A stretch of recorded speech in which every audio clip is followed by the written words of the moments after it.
Good. Looks I'll good. go first, I guess. Hi, my name is Wendi. My pronouns are she, her, hers. I am from the LGBTQ Center of Orange County. I work in the advocacy and education department over there, and we help set up the youth with youth groups. We advocate to get CHIA implemented in school districts and schools, and help schools align with the California Ed Code, and we're trying to get more of the FAIR Act going in there. And I also work at Darcie School. I'm the inclusion director over there, and yeah, I think that's it. A little bit of everything, but a little bit of everything. Gotta love it. Seriously, thank you for all that you do. Just, you know what, not that what you do, I want to take a shout out just for a second for not just what we do, because we are human beings, right? So you are an amazing person before you do stuff. Okay. Same with you, Darcie. Amazing individual. All of you, amazing people before we do stuff. And I fall victim to that all the time. It's like, I'm not a human doing, I'm a human being. So please, we'll talk about probably self-care somewhere in here today. So consider that you are a human being and not a human doing. So thank you. Thank you. Thank you, Marianne. Hello, everyone. Good morning. Thank you so much for taking time out of your Saturday, your day off, if any of you really do get a day off. My name is Darcie Kass. My pronouns are she, her, hers. I am the owner director of a Child's Place Learning Center. We are a full inclusion early education program in Costa Mesa. I am also part-time faculty at Santiago Canyon College, Santa Ana College, and Orange Coast College. Along with Wendi, she did not mention, we are both members of the Orange County Child Care Development and Planning Council. And through that, I am co-chair of the Orange County Inclusion Collaborative. And Wendi is also on the Inclusion Collaborative. I'm going to explain a little bit about that and what that all entails. So as you're going to gather through this presentation, Wendi and I are like really super passionate, crazy passionate regarding inclusion. And this is just one of the populations that we really need to focus on. So welcome, and we will get started. Wendi? Okay. All right. So we like to, when we did discuss LGBTQ stuff, we tried to create a safe and welcoming place, a safe zone type thing. So our goal is to discuss and learn, ask questions. I'm an open book. I'm from the LGBT community. So if you have any questions, please feel free to ask. Everyone's here to learn. We're going to express thoughts, feelings, values, philosophies, but most important, we're going to respect each other. We in our youth group, they say we like to throw glitter, not shade. So we throw a little bit of glitter everyone's way. Yeah, this is a safe place. And so just please respect one another. There is no silly question. If this is a community that's new to you, you don't know the information. So that's what we're here for. So throw that glitter. All right. Okay, so what is inclusion? Inclusion is about everyone. It's the opportunity to lead a full life, learning to live together. It's about belonging. Inclusion treasures diversity, equity, and it builds community. It's about our abilities, our gifts, and how we share them. And inclusion is not just a disability issue. Okay, I really want you to keep those words in the forefront of your brain as we go through this presentation. Why inclusion? Why? Why are we going to do this? This statement is taken from the NEYC Equity and ECE position. So our goal is to nurture a more diverse and inclusive generation of young children who thrive through their experiences of equitable learning opportunities in our early learning programs. It starts at this very, very young age. Children have no biases. They could care less if your skin is a different color than theirs, your hair, your eyes, you walk different, you talk different. The earlier we start teaching people to accept each other, the better off our whole community, our whole world will be. Wendi and I presented this presentation at the NAYC National Conference last November, almost a year ago, in Nashville, Tennessee. We had a blast. My son lives there, so we had a really good time. But we were so privileged to have this proposal accepted and to be able to share it with people from all over the country. We had a really, our room was full. They had to kick people out. So that was really exciting. But we wanted to throw this in because NAYC, in that code of ethical conduct, focus on this.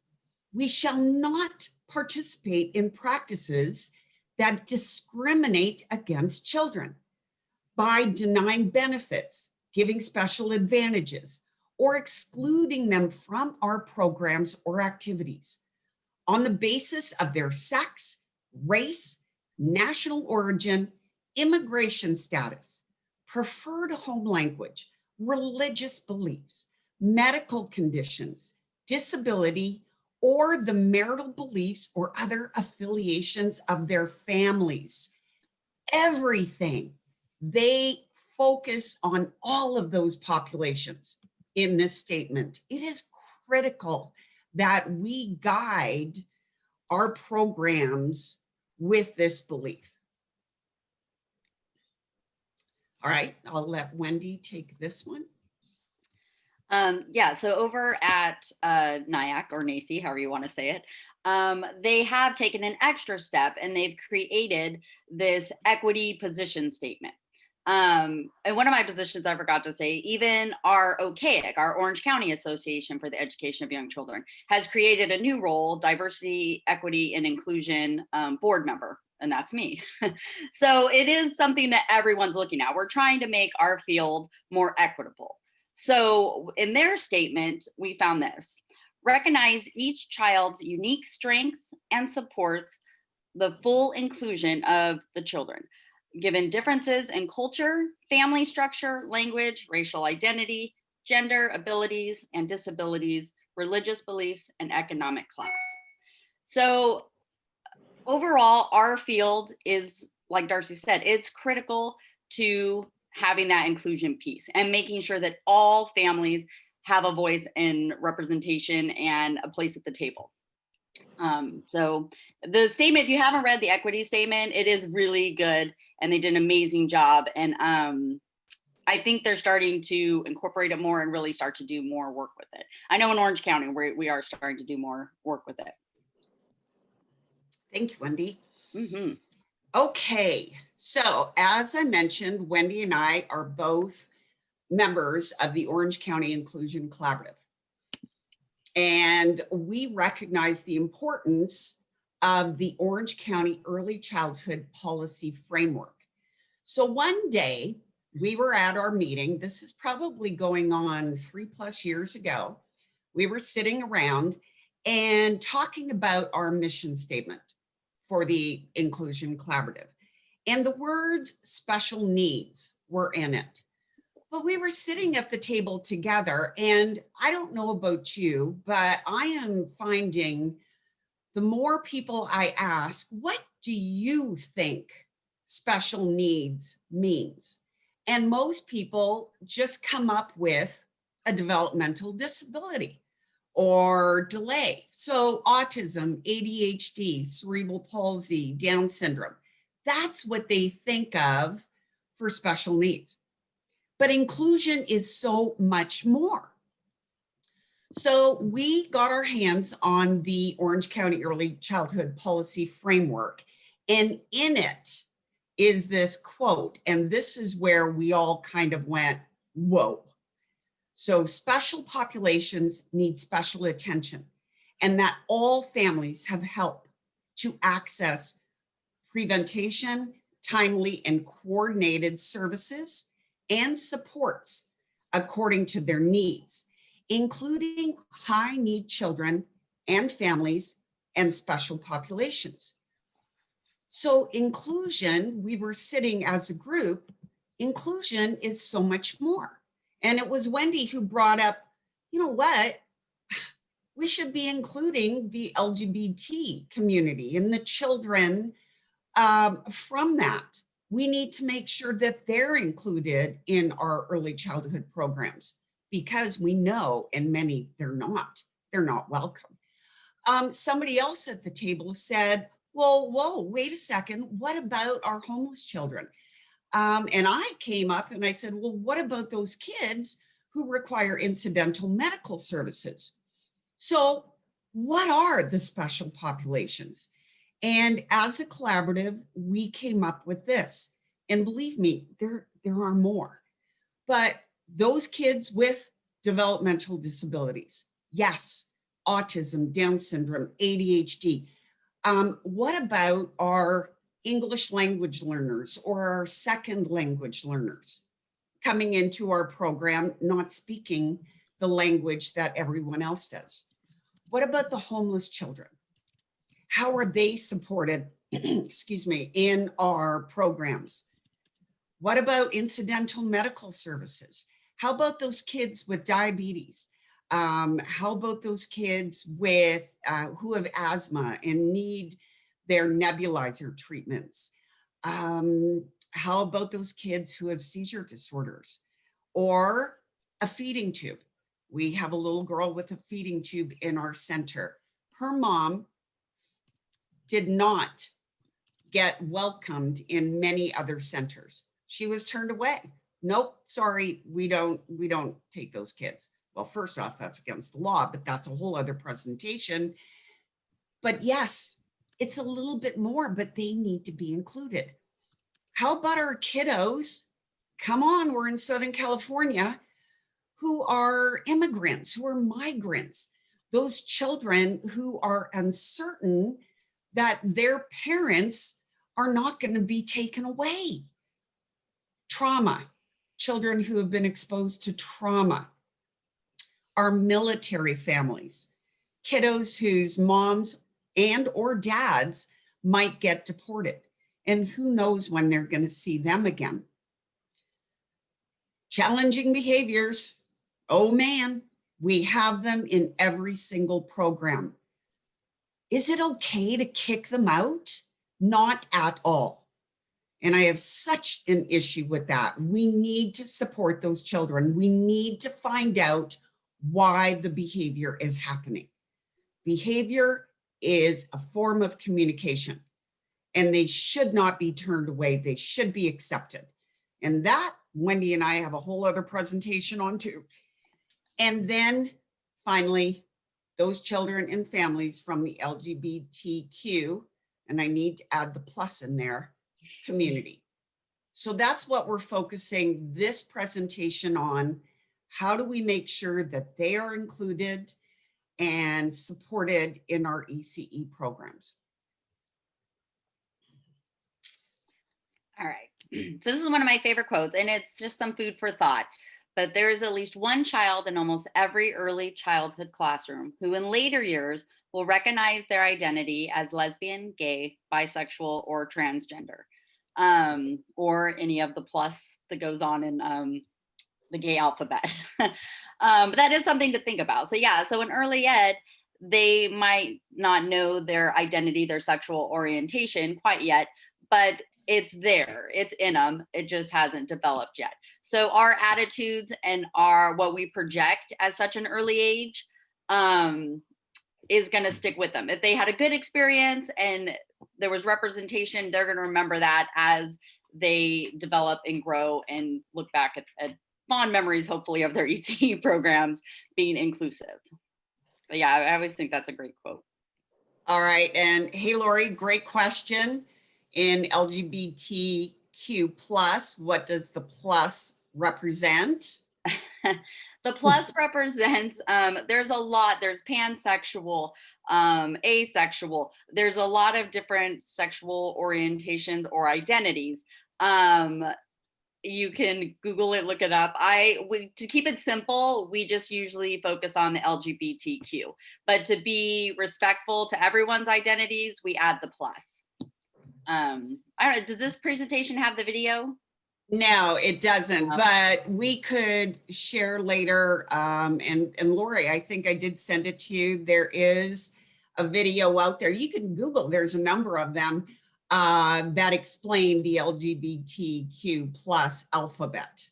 So can I jump in real quick? Yes. What I understand is the plus is for anybody else who wants to self-identify any other way. That's a good way to put it too, yeah. Right. So again, so if we're talking about inclusion, but we only give like 5 options, that kind of defeats the purpose, right? Yeah. So if somebody says, I'm F or fabulous, who are we to say that that's wrong? Right. So again, some people are very loud and proud about whatever status they are, whatever they want to put their, status first, or they want to put their person first and their disability or their status second. It really is a personal choice at this point. And so that's what the plus is. It's kind of like extra. If you want to be like extra, go for it. Why not? This is the place to do that. So that's how I look at it. Yeah. Yeah, the LGBT community is pretty inclusive place. Like, all are welcome. Yeah, absolutely. That's awesome. Okay. Oops. Oh, you have a Packers fan. Are you guys going to go over the pronouns? I believe so. If not, I don't know. We're focusing more on talking about the gender and everything. Certainly. There's a quick question from Jocelyn. She's asking about the she, hers. I can do pronouns super quick. Yeah. Pronouns are your gender identity, how you identify with. I identify as female, so my pronouns are she, her, hers. Somebody who is male and identifies as male would do he, him, his. If you're non-binary and either you identify with both male and female, or the opposite, you don't identify with either one, you might use the pronouns they, them, their. So you don't identify as male or female, so it's they, them, their. Right, so for those of you who are interested in changing yours, go to your picture where it says mute maybe, there's 3 dots next to it, click it once and you can change your name. Yeah, so an example of it used in a sentence is Addison ate their food because they were hungry. Or Addison ate her food because she was hungry. Addison ate his food because he was hungry. Yeah, when you're learning to do the they, them, their, it can be a little tricky, and people make mistakes and we try. But does that help answer your question? Okay. Okay. All right, Wendi. All right, let me make this small here. All right, so in ECE, we focus on family, the importance of family. And when a child's family is rendered invisible, the child is harmed. When there's no representation of that family, it's harmful to the child. Silence is very powerful, especially when it includes people that are most important to you.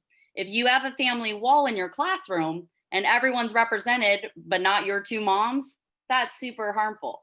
And for the child especially, because they don't see it like that. They see their 2 moms or their 2 dads as, the person that tucks them in at night, the person that feeds them, the person that loves them. It's their family. So in early education, we really need to emphasize all families should be represented. And no matter what that looks like, families are so diverse now. You have grandparents raising kids, aunts and uncles, multiple families in a home. Your LGBTQ families, families are so diverse. It's really important that we show that representation in the classroom. Oh, and let me do the last sentence here. So LGBTQ individuals encompass all races, ethnicities, religion, and social classes. So LGBTQ people are everywhere. It's not just one thing. We're everywhere. And that's Like a way. great. So families have changed. This is a little bit older data. I think it's census 2010, but there were 3 million parents are LGBT and there's 6 million children living in the United States. That's a lot of kids. And 500,000 LGBTQ couples are raising children who are adopted.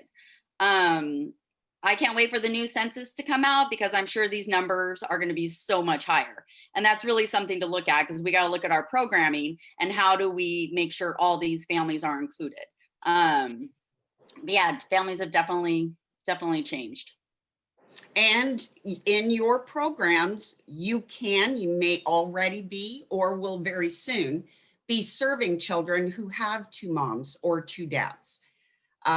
We have at A Child's Place. I know other centers have, and those families need to be welcomed and represented.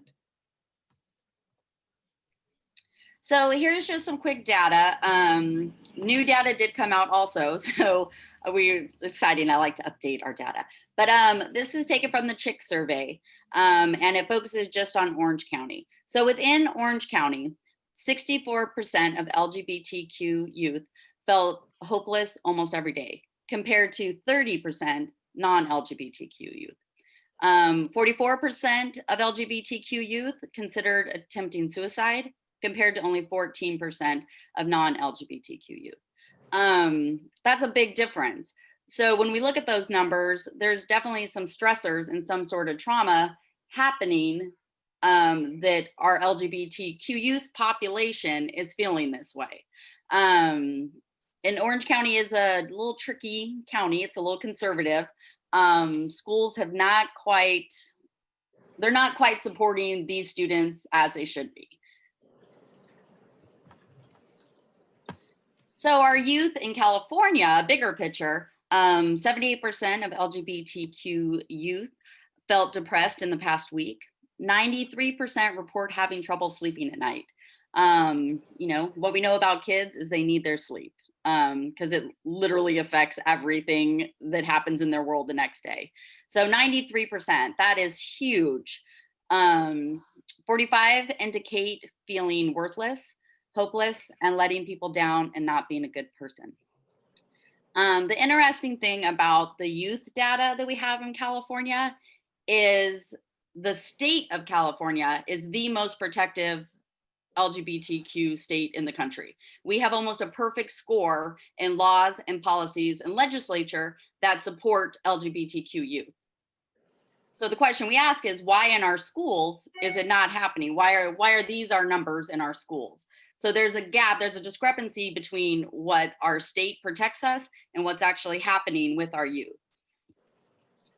And so where Darcie and I come in is the middle schools and high schools haven't quite figured it out, but we're gonna try implementing it at the lowest level, the foundation level.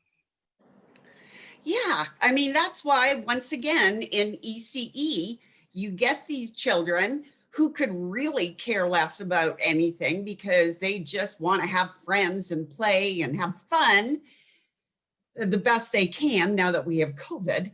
But they are so accepting of everybody, and it's not that big of a deal for them. You have 2 moms.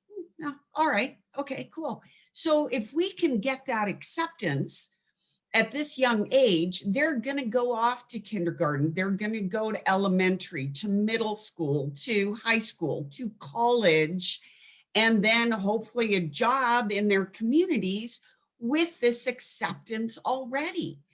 The children who do identify later on are going to remember that environment that accepted them. They were okay. That's more of our. Hold on, we'll just jump into that right now. Oh, here it is. Go ahead, Wendi. Oh, you can do this one.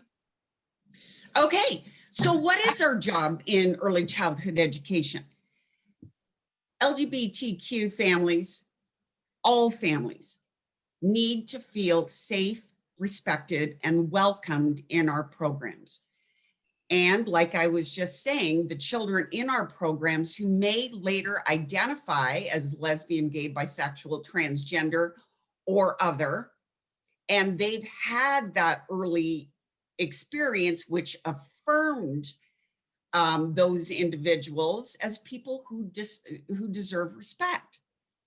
Those children who do not identify later learn to treat everybody with kindness, respect. Our goal, Wendi and I, Marianne, all of you here today, our goal is we want to see a decrease in bullying, in violence, in negative behavior, in suicide rates towards those in that LGBTQ community. And once again, if it's instilled at an early age and they have that acceptance, we will see it. So that is our platform. Can I jump in real quick? Can I jump in real quick? Now, a lot of people are, have always in the last, 10, 20, 30 years, like bullying has been such a huge hot topic issue. And just the concept of inclusion could change bullying across every dimension. Exactly. Imagine again, 4-year-olds are gonna be like, oh, your hair is purple, or you're fat, or you have a funny nose. And if we teach everybody to be like, yeah, you know what, those things are true. And you know what, that's okay, because we're all different. If difference is the norm, why do we then grow up or be uncomfortable with differences to where then we then separate people or bully people and things like that? So again, bringing the bottom up is the perfect philosophy versus, and this has kind of always been in early childhood, bringing the bottom up versus trying to fix the heavy machinery of society from the top down. Is if we can do a little bit of both, the bottom is going to actually show the greater successes. And could you imagine a bunch of 5-year-olds right now, like less than 10 years from now, will be in middle school, and when somebody says, dude, what are you gay? And the other kids go, hey man, we don't talk like that because it's not a big deal. Could you imagine middle school changing like that? Because it will. It will. Yeah. I'm excited. And then Evie put in here a great question, if that's okay. Sure. Samantha says, Evie said, how would you handle dealing with people who don't want to be inclusive? We're going to talk about that. Okay, good. Excellent. Thank you. Yeah, they thought of everything, Evie. They're great. Amazing. We're going to talk about that. Okay, so we went through what is our job. Hold on. For some reason, my PowerPoint, is not moving. There we go. All right, Wendi. All right. So one of the first ways you can start to be inclusive to the LGBT community is by the language you use. By understanding the terms and meanings can help make conversations a little more easier. Like the pronoun question, that's a great question. If you weren't familiar with they, them, their, that would be an awkward way to address somebody if that's how they want to be addressing. But understanding that it's a non-binary term might help you to use it more frequently. LGBT families often assess whether a parent or educator is affirming by their ability to use LGBTQ inclusive language. That's very true. I am an LGBTQ family. And when my children, especially when my children were younger, if I met new families at school, because you never know how people are going to respond to you. So I kind of feel them out first. I listen to their language, maybe things they say, their political views, like I kind of feel them out. And it's just a protective way for me to keep my kids safe. So that is very true. And the idea of if somebody came up to me and they said, hey, my name is, Sam, and my pronouns are she, her, hers, I would automatically know that they were LGBTQ friendly because they let me know their pronouns. Just little things like that.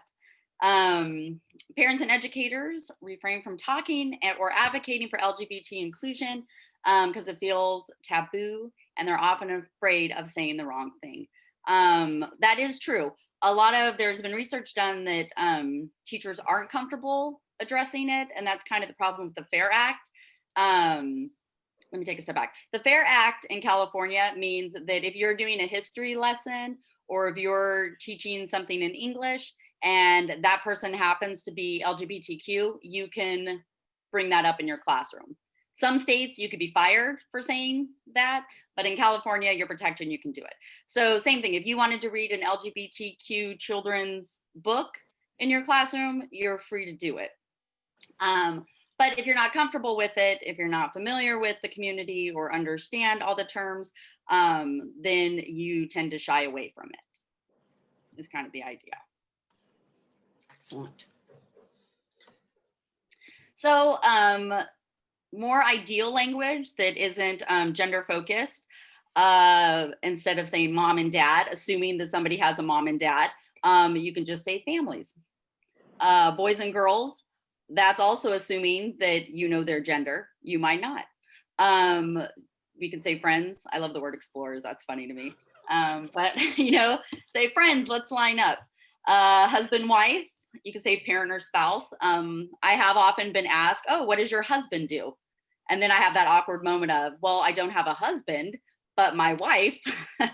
So taking that assumption out is that idea of using language, more gender neutral, LGBTQ friendly language. Bride and groom, you might change it to couples. So yeah, it's just kind of taking the gender out of it and doing more neutral, gender neutral terms. Can I jump in real quick? Yeah. I always ask, but you can say no, but I'm hoping that you don't. But again, here's the thing. I think Evie was kind of hitting on the fact that there are going to be a lot of resistance in that, and that's in every topic, every industry, every conversation. There's going to be people who are all in and then people who will never be in. It's like the bell curve of life, right? That I talk about constantly in my classes. But here's the thing, because we are talking about inclusion, we invite people to participate. We don't say, well, you're not going to get it. You're not part of the conversation. Like, we don't disclude people who still don't get it because, maybe later they'll get it, right? So you want to invite people to it. You don't want to be like, oh, well, you don't know the terms. We don't, again, shame people for learning new information and processing new information and maybe even getting it wrong. This is a shift. This is a shift. I could tell you, my generation's kind of, half and half, but my parents it's not going to happen. Right? And maybe some parents are okay with that. My mother-in-law, very open. So it's a really interesting thing that, people come to this conversation in different ways at different times when they're ready or when they're not. So again, it's not our responsibility to force someone in or coerce them or shame them or, talk to them differently. Just provide the inclusion that you would like to be provided, but just know that you are you and they are them. And then if you're certain in yourself and somebody else is not certain, you have your own place in this universe. Somebody is in their own spot in this universe. And especially now with all our chaos, if you can understand everybody's doing the best that they possibly can at any given moment with the tools that they have at the time. So, sometimes when people are stressed, they can't have these open conversations. Sometimes when people are worried about other things, they can't learn new things. We've all kind of been faced with like, oh, that's just too much for me right now. And this might be too much for people right now. But as things start settling down and this new better normal starts clicking in, this is going to be part of that newer normal, that new ability for us to really talk about the differences and the dimensions of life. Now that we've had one virus that pretty much leveled the playing field across the planet. So again, silver lining, COVID is terrible, but silver lining that we get these opportunities to have this new cohesion. So yes, let's just give ourselves some grace and some time to get through it. Perfect. All right. Thank you. Lori Campbell is addressing Evie's question about developmentally disabled community. You know what? Like, how do I say it? The LGBTQ community is also very neurodiverse. Within my youth group, we have quite a few kids that fall under that autism spectrum. And they're just so, yeah, they are very neurodiverse, and that's part of it. Having that ability to know that my brain doesn't identify with either of these things, yet here I am, and so I'm gonna go by they, them, there. Developmentally disabilities, that's also a huge spectrum, and where you fall within that spectrum, if you're gonna understand the idea of non-binary terms, you know, do the best you can. Like, it might be not concrete enough, you know, because I do know some people on that autism spectrum, like, it has to be black and white. And if you're telling me you're somewhere in the middle, that's just craziness, you know, and that's fine. That's where they are mentally. But yeah, we have a lot of kids. It's a very neurodiverse community. So I hope that answered your question. It's going to be an ongoing conversation. Yeah. I mean, again, I have a 13-year-old on the spectrum, and he actually already has been trying out the word pansexual. And Okay. it's really kind of interesting because I see a lot of rigidity in the community where it's got to be, and even with him, it's got to be a certain way. And then with this, he's like, oh, I can be all of these things and try it on this and try on this. I'm like, well, in certain houses, yes, you can, but that's not always going to be accepted elsewhere. So there's a conversation that happens on both sides of that.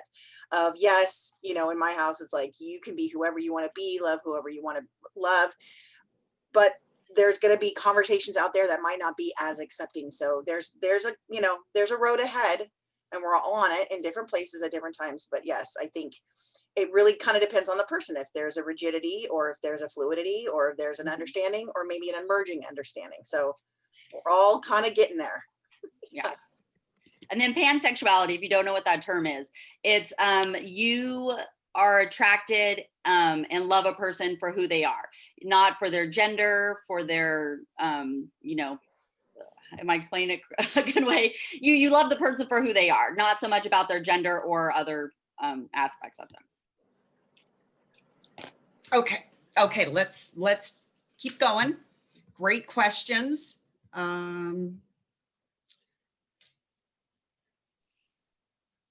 Wendi. Oh, sorry, I was reading the question. All right. So if nothing else, take this away today. The gender identity and sexual orientation are two distinct, different aspects of our identity. So your gender identity is how you think and how you, like, your core belief of how you feel. Your sexual orientation is who you are attracted to. Let me make this smaller. All right, so like I said, gender is our deeply held eternal self of who we are. It's how we identify.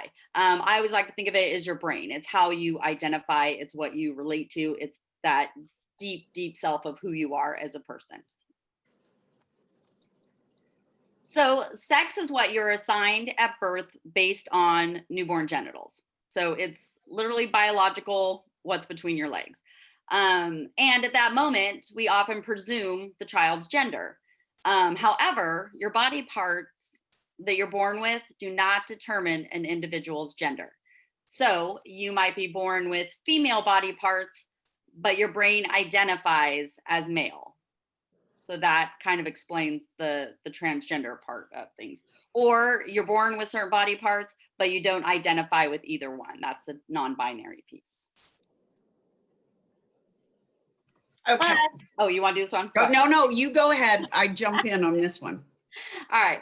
So when we discuss sexual orientation in early childhood environment, we are literally only talking about families. We're not doing any sort of, you know, HIV awareness, any sex ed, nothing. We're literally talking about families. And this is where it gets controversial, because people do take, as soon as they see the word LGBTQ, they automatically think what people are doing in their bedrooms. And that's, I don't know why, that's a weird thing people do. I don't want to think about anybody else in their bedrooms, but when people see, a lot of people, when they see those words LGBTQ, that's what they think of. So we're trying to get rid of that. And in the world of early education, we are simply talking about families. Yeah, they're mommies, they're daddies. I like to tell people that we are not in early childhood. We do not talk about the birds and the bees. So why would we be talking about the bees and the bees and the birds and the birds? We don't do sex education in early childhood. We are talking about the families. Like Wendi said, the people that love them, tuck them in at night, make their lunches, take them for walks, the people that care about them. That's what we do in early childhood education. So to explain gender identity a little bit better. So it is a developmental part of our being. Around the age of 2, children become aware of their physical differences. Preschool, everyone shares a bathroom. So you are aware that people have different body parts going on in those bathrooms. And that awareness kind of comes around the age of 2. Before their 3rd birthday, most children can easily label themselves as a boy or a girl. By the age of 4, most children have a stable sense of their gender identity. So there are some children that might identify differently than the body parts they were born with at an early age. We have had a few kids come through our preschool that did experience that they were very firm in their belief that when the teacher said girls line up, our friend did not line up with the girls and would argue with the teacher like, I'm not a girl, I'm a boy. That's why we should get rid of that language of girls, boys line up. Just say friends, let's line up. Yeah, so by the age of 4, they do have a pretty stable sense of their gender identity. It's also during this time where children are learning about gender roles and behaviors. They're watching their moms and their dads, their aunts and uncles. They're realizing what a male role does and maybe what a female role does. They're observing the people in their lives. But it's also important to remember that cross-gender preferences and play are a normal part of gender development. That's why preschools have like pretend centers. So you can explore those different things. And then it's open to everybody and kids can explore all the different parts of a play center, all the different dress up clothes. In early ed, it's completely like part of their development, it's how they learn. It's developmentally appropriate. There's nothing wrong with a little boy trying on the Elsa dress. He watches the movie Frozen. He wants to be Elsa one day. It is perfectly fine for the little girl to put on the construction hat and pretend to, be building a castle. That's what kids do. They try out, they pretend, they imagine, and that is completely appropriate. We have had some parents come to pick up their children, see their son in the dress, get really, really upset and tell the teachers, I do not want him wearing that. That is not okay. And we have to share that, you know what, it is okay. It doesn't mean anything. Kids are trying out different roles, different behaviors, imagining different things. And then, the teachers try and explain that. And if the parent really, goes to town on them, then they just say, could you go please see Darcie? Stop, go talk to Darcie. And then Darcie definitely will have a chat with them. But just understanding what typical developing behavior is. And it is that exploration. All right, so some children do start the transition process at an early age. And one of the arguments is you often hear people kind of freak out about you're gonna give your kid hormone, blah, blah, blah, blah. Like they kind of get a little bit worked up. I don't have our presentation. Where did it just go? There we go. So before puberty, transition simply means your social transition. Maybe how you present yourself, the clothes you wear. Maybe it would be the pronouns you want to use. It could also be your legal transition. Maybe you're going to legally change your name. And medical, we don't do that yet. So when children do transition early, it's not anything crazy. You have to get on hormones, to do all these things. You see so many medical professionals, you see therapists, it's not an easy process. People don't just become transgender, or do the full transition. And for a lot of people, they do go through these different things. Maybe they just do the social transition. They just present themselves as however they want to present themselves as. Maybe it is just the legal. They want to change their name. They want to change their gender marker on their license, those types of things. And some people do the full medical transition. That's what they need to completely feel their true selves. But for children, it's simply just respecting their pronouns and allowing them the ability to express themselves how they feel most comfortable. Okay. I see there's questions. I don't see the questions or comments. Is there anything that there's a good question. What about Samantha asked, what about girls and boys going to or attending sleepovers? I just quickly said we don't do sleepovers in ECE typically. That's going to be a parent's call, right? Because I mean, have you guys ever done a sleepover at your preschool? No. So like if it's a neighbor or a friend or maybe scouts or clubs or Girl Scouts or whatever, that's going to be a parent's choice. Yeah.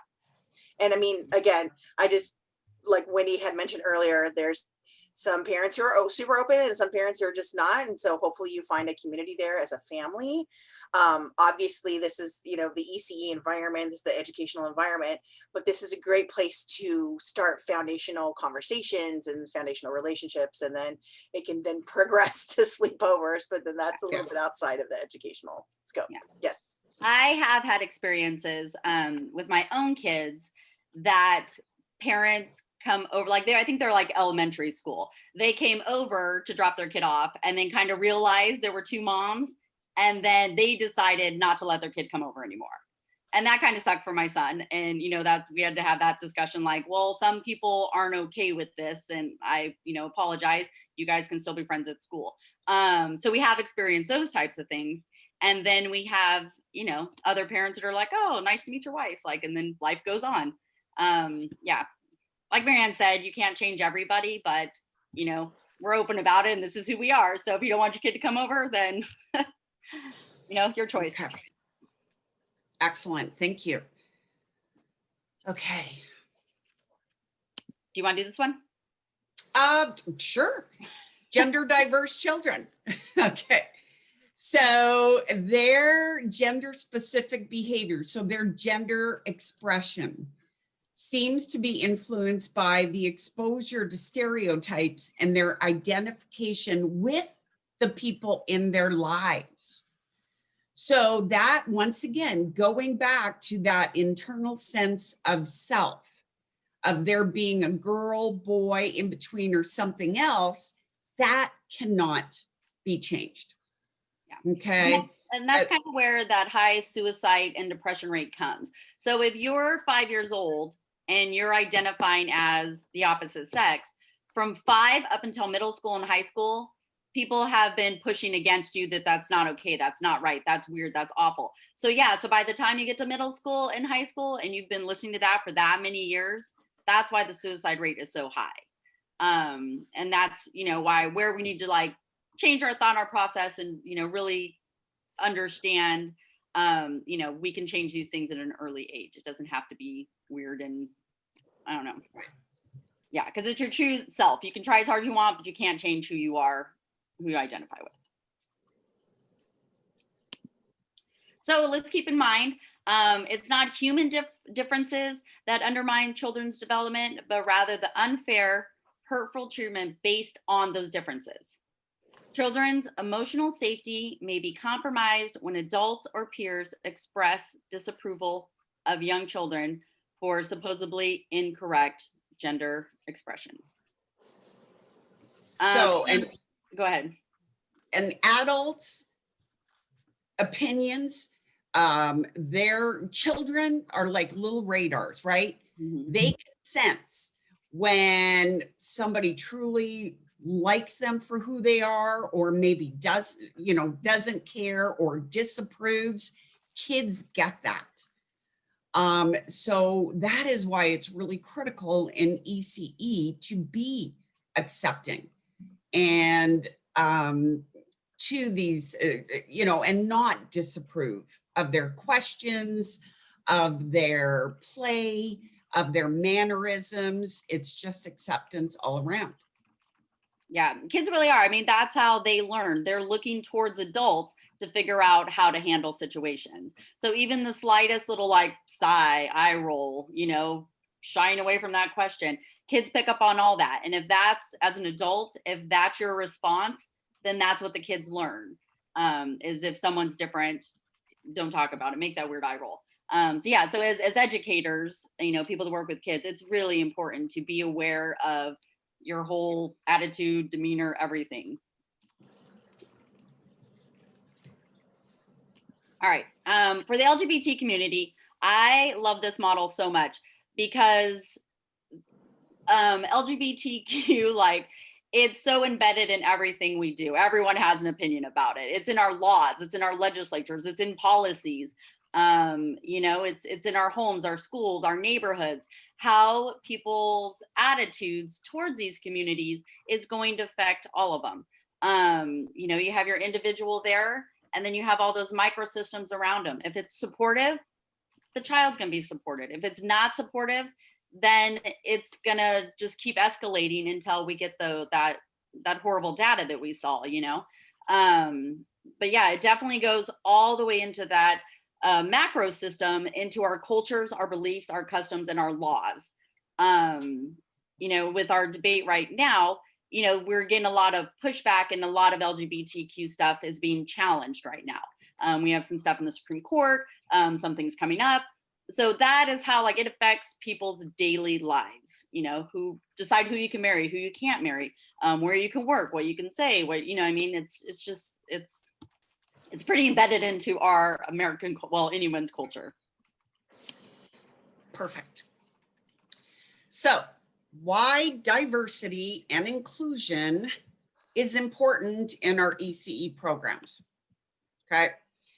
We know that children are allowed to explore and grow in an atmosphere that has no biases. This is the age where they develop self-awareness, confidence, family pride, and those positive social identities. Children are comfortable and accepting with human diversity. That is why I love inclusion so much. I'm so passionate about our center, about the fact that these children are with their peers who are different, and they're understanding that it is okay to be different. Children in ECE programs start to learn the language, the proper language for these human differences. They develop meaningful and caring human connections. This is the age where we teach empathy. You are not born with it. They need to learn. And it is our job in ECE to make sure that they have that. They start to recognize what unfairness is. And they begin to recognize that it really hurts when somebody is unfair. Have you ever, those of you in ECE, you got the little girl who's, I'm having the birthday party and you're going to be invited and you're not going to be invited and you can be invited and it's and we're like, nope, that's enough. You know what? We're all friends and it's up to your parents who's invited. Children develop that empowerment.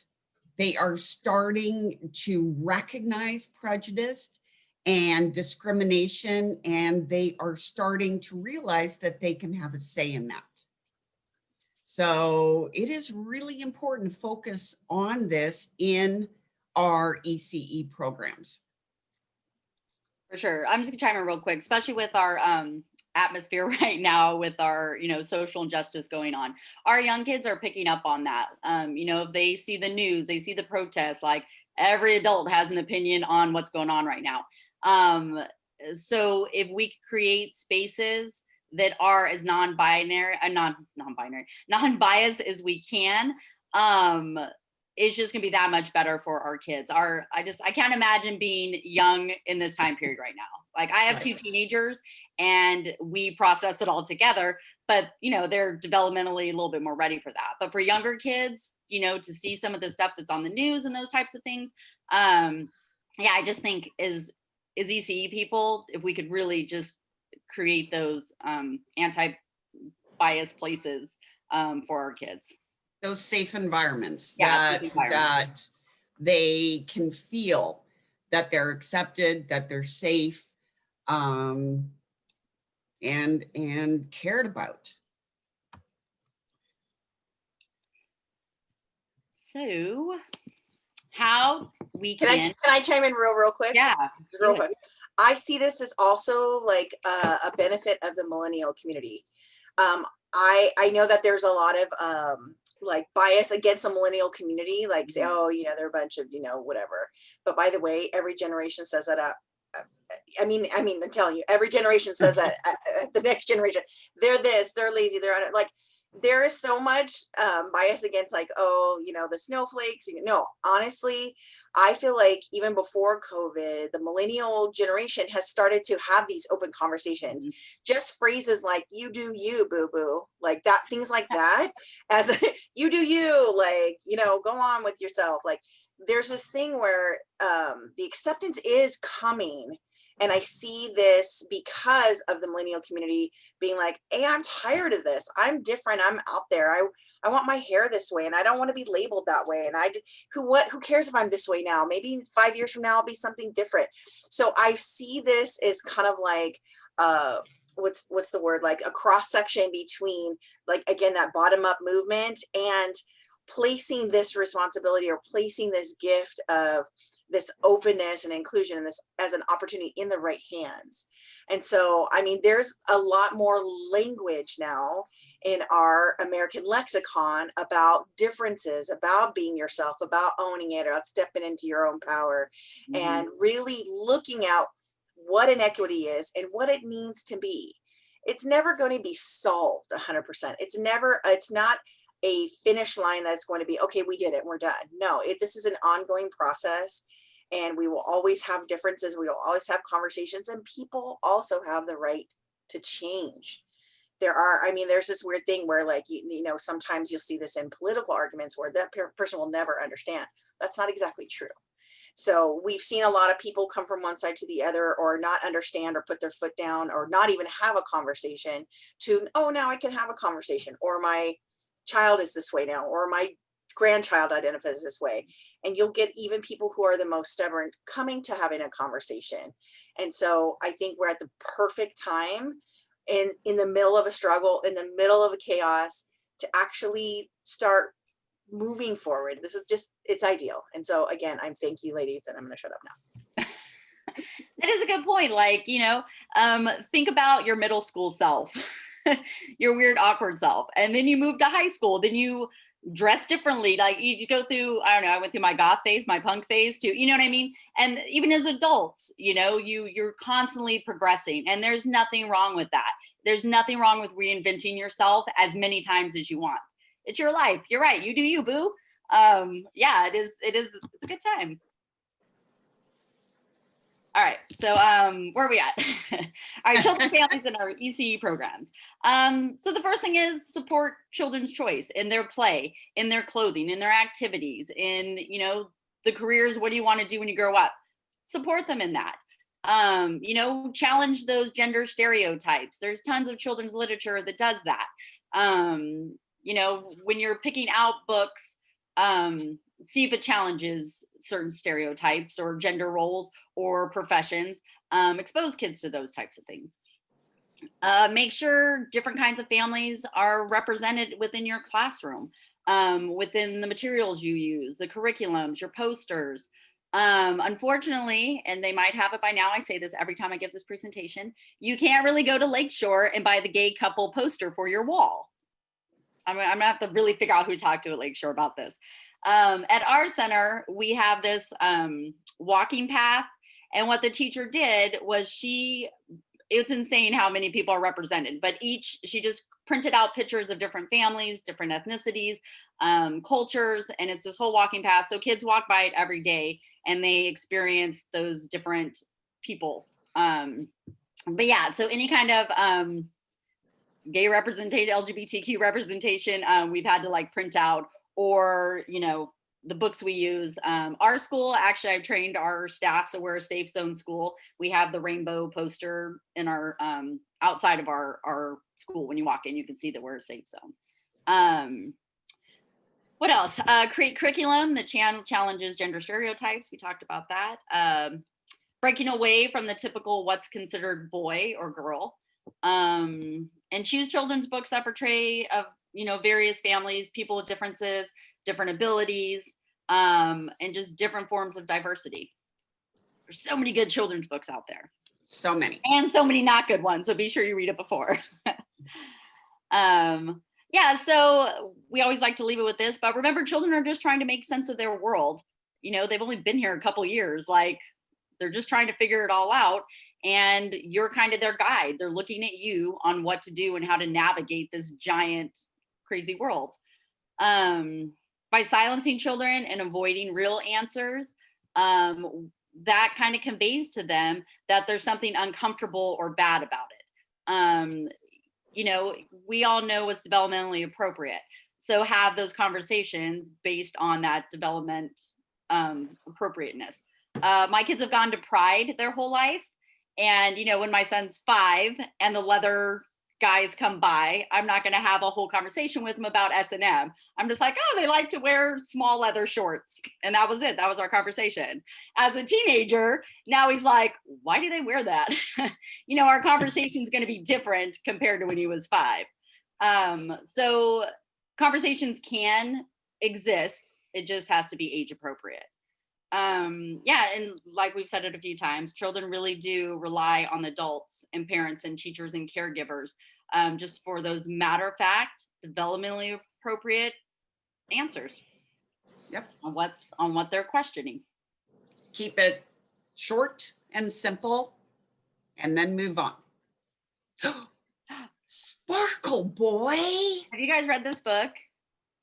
Okay, you're in for a treat. Okay, well, it's kind of weird to read, so I don't know if I'll read it, but I'll kind of picture walk it. So it's a book about this little boy who is sparkly. Oh, my light's like shining on it weird. But basically, he has an older sister, and he kind of wants to do the same thing she's doing. So she's wearing a sparkle skirt, so he wants a sparkle skirt. But what I love about this book is that they go to the parents, and the little boy is asking the parent, well, can boys wear skirts? So this is a critical moment. If the mom denies him, that sends a message. But the mom's like, I don't see why not. So he puts on his sparkle skirt.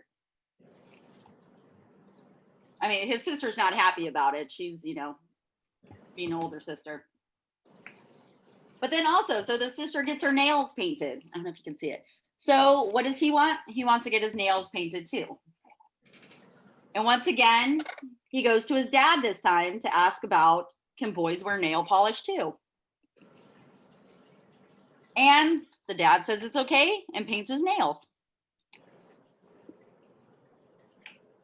So grandma comes over and gives the girl a sparkly bracelet. So of course, our friend Casey down here, he wants a sparkly bracelet too. So once again, he asked the adult in his life, can boys wear sparkly bracelets too? So she gives him one, and our friend is so excited, he's happy here. But that's, like Miriam was saying, in your home, some things are accepted. So now they're venturing off to the library. So he has his sparkle skirt on, his nail polish, and his sparkly new jewelry. And the older sister, I think she knows what's coming, that not everyone is going to be okay with this. And sure enough, he gets misgendered as, I like your sister's skirt. And she has a choice to make as a sibling and a sister. You know, what does she do? She says, oh, this is my brother, and just kind of goes about her day. But then we got the bullies coming to make fun of him and his sparkly skirt and nail polish. So once again, the sister has a choice. She could be silent about it and let her little brother get picked on, or she can advocate. And that's exactly what she does. She lets the other boys know that it's okay for her brother to wear the sparkly skirt, the nail polish, everything. And they kind of have a moment, and they start to do all things sparkly together. She's painting his toes. This is my favorite page. There we go. So it's an awesome book because it, you know, it shows ally. It's those moments of, do you say something? Do you step up and be the better person? Do you not? It also shows the kid looking towards those adults on how to handle these situations. And like we said, just trying to figure out the world. Can boys wear dresses? Can they do these things? And he's just trying to figure out. Obviously, he really likes his sister and he wants to do the same thing she's doing. Yeah, it's a great book. We read it. We had a sparkle boy in our classroom is how we came across this book, and it was fun. So the next part is what we did with this book as teachers. Okay, so here we go. As early childhood educators, we plan curriculums, we have themes, we have goals, and the learning objective when we pulled this book out were a couple of things. We wanted to explore gender diversity. We wanted to understand the feelings that other people had. We talk about compassion. We talk about self-esteem. And like Wendi said, ally behavior, the sister sticking up for her brother. So these are the themes and goals that we wanted to address in this lesson plan based around Sparkle Boy. What is this? Are you kidding me? The California Preschool Learning Foundations? Yes, we could tie this lesson in to those standards, social and emotional development. So self-awareness, comparing their characteristics with those of others, and display a growing awareness of their psychological characteristics, thoughts and feelings. Friendships. Friendships are more reciprocal, exclusive, and enduring. Social and emotional understanding. We seek to understand people's feelings and behavior. We notice diversity in human characteristics. And we're interested in how people are similar and different. And once again, we are teaching empathy and caring, responding to another's distress and needs with sympathetic caring.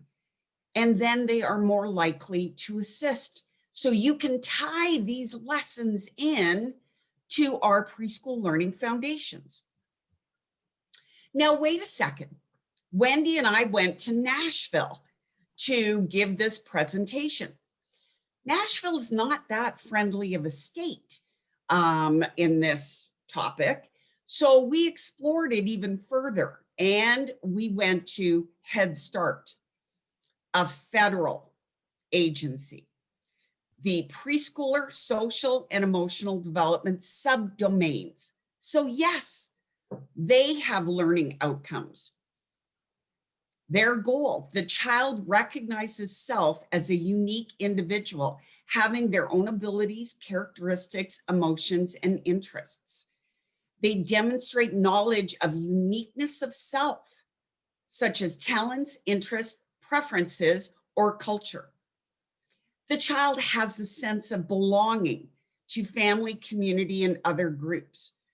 They identify themselves as being part of a different group, such as a family, community, culture, faith, or preschool. So it is really important, you know, we're just not making this kind of stuff up. We have these foundations to back up the reasons we are planning these curriculums. So what did we do that day or that week? This lesson lasted for quite some time. What we did in our classroom, we read the book, Sparkle Boy, and then we did art. We had different color Play-Doh, we had sparkles, jewels, gems. The kids were playing, creating at the table. We worked on our fine motor skills with all of these sparkles. We had fun with different colored glitter feathers and those long stringy things. I can't think right now what they are. Pipe cleaners, yes. So we did some more art, worked on our fine motor skills. What? We dressed up and had a dance party. And there's our Sparkle Boys. You know, they had a blast. We did creating in the block center. So we took some blocks, we wrapped them up in sparkly wrapping paper. We threw in the different colored gems. We brought in some silky materials, and these kids created. They built these amazing structures. They did more creations. So yeah, you know, they had fun. They did these art activities that the art, we brought it into all centers, not just the art, but the sensory, the block center, of course, the dress up center. You know, we encompass Sparkle Boy throughout. Okay. Sorry, I'm in the chat. All right, so children's books are a great resource for developmentally appropriate language and just how to become more comfortable with content. I am not good with words, as you can tell. So often, if there is a scenario or a situation and I need to help a child process things, I turn towards children's literature, because obviously that's someone's job and they know how to like word it in a beautiful way and illustrate it in a beautiful way to help me help a child understand it. There's so many great books. I was just commenting to, somebody wanted to write a children's book. There's a website called We Need More Diverse Books, I think is what it is. I'm just looking it up. But they have so many lists and they have so much representation on that website. It's a great resource. But it's not, you know, children's literature we use for so much. Yeah. You know, a child in our center, their grandfather passed away. And the mom came to me and said, how do I talk to him about this? And I said, well, here's some books. Loaned her, we keep them in our library. We loan them to parents. There's some amazing books that talk about death. And then I gave her, you know, a website to go and check out. So just different things like moving away, a new baby in the family. There are so many wonderful books that have that developmentally appropriate language that make it easier for us big people who sometimes overthink these things.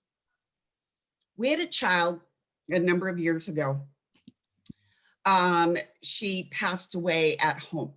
She was 3 years old, and I got the phone call from a friend of theirs who told me that she had passed away in the night. This child had a number of friends, of course, at the preschool who were friends outside of the home. So I knew that they would probably come in and be talking about death. So I put together a letter to share with all of the families that we're not talking about it, but they may hear about it. They may come home and talk about it. So here are some books. Here's a website. And the thing is, you need to, once again, answer their questions in a developmentally appropriate way.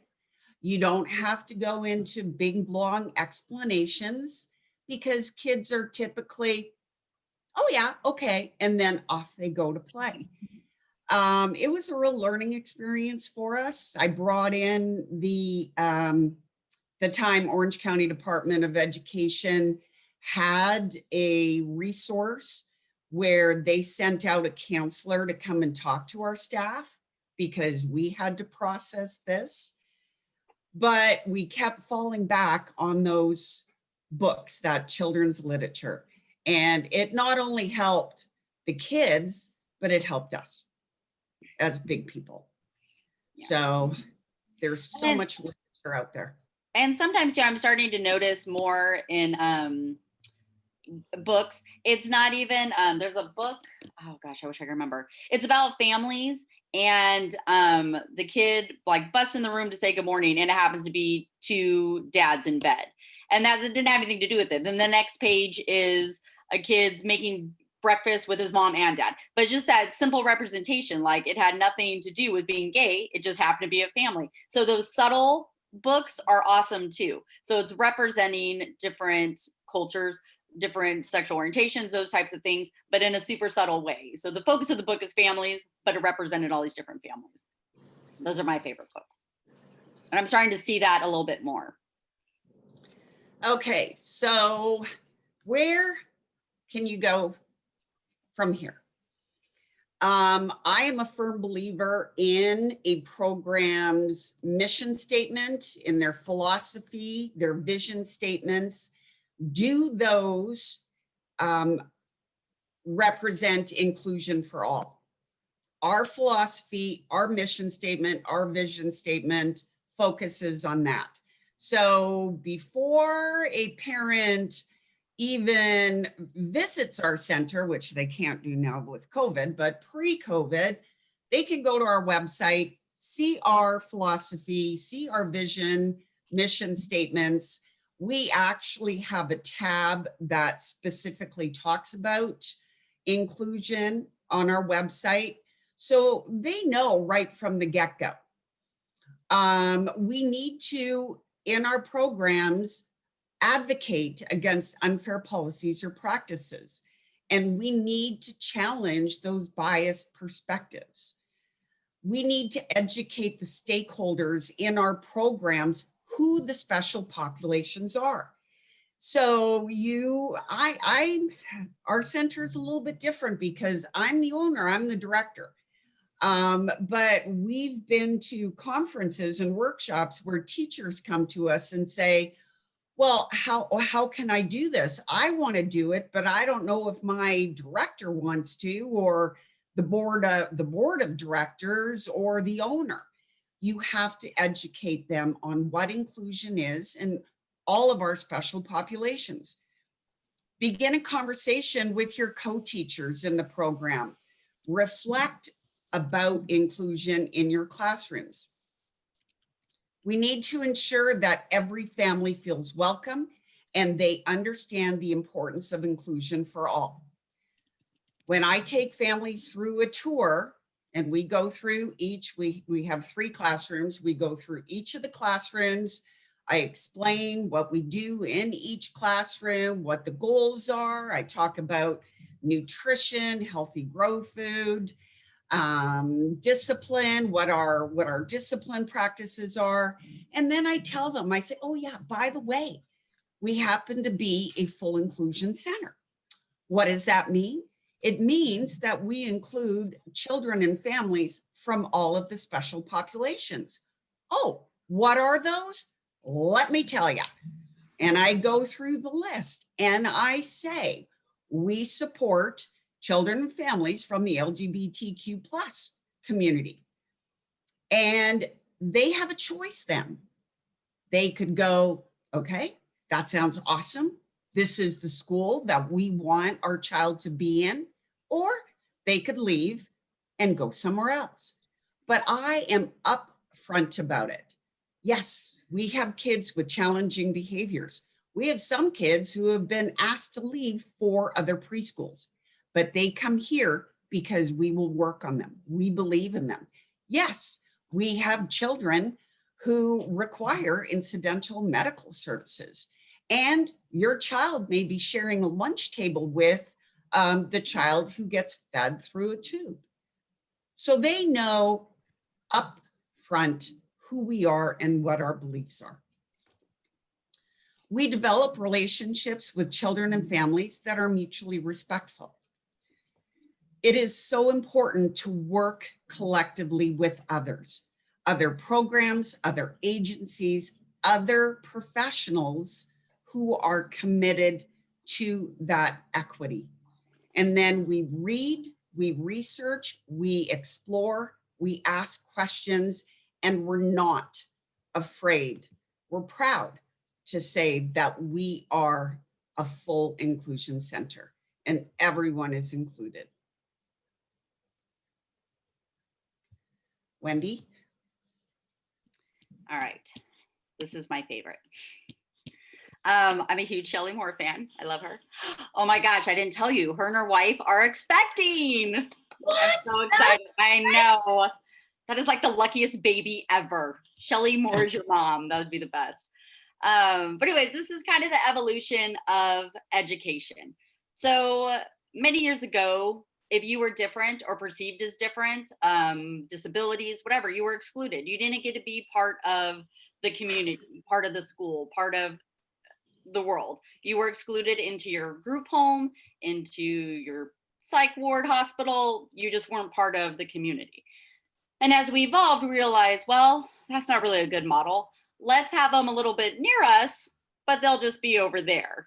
So many years ago, our kids with special needs were in these portables in the back of the school. So they were on the campus, but you were kind of over there. Yeah, it was like, don't go down to that classroom at the end of the hall.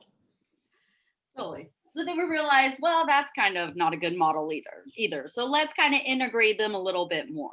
So now they're more in our campuses and in our communities, but they're still clustered together. They're not actually part of the working, functioning community of the school or your neighborhoods.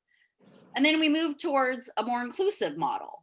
Well, let's have these kids with special needs in our classrooms. Let's welcome these LGBT families in. They're included.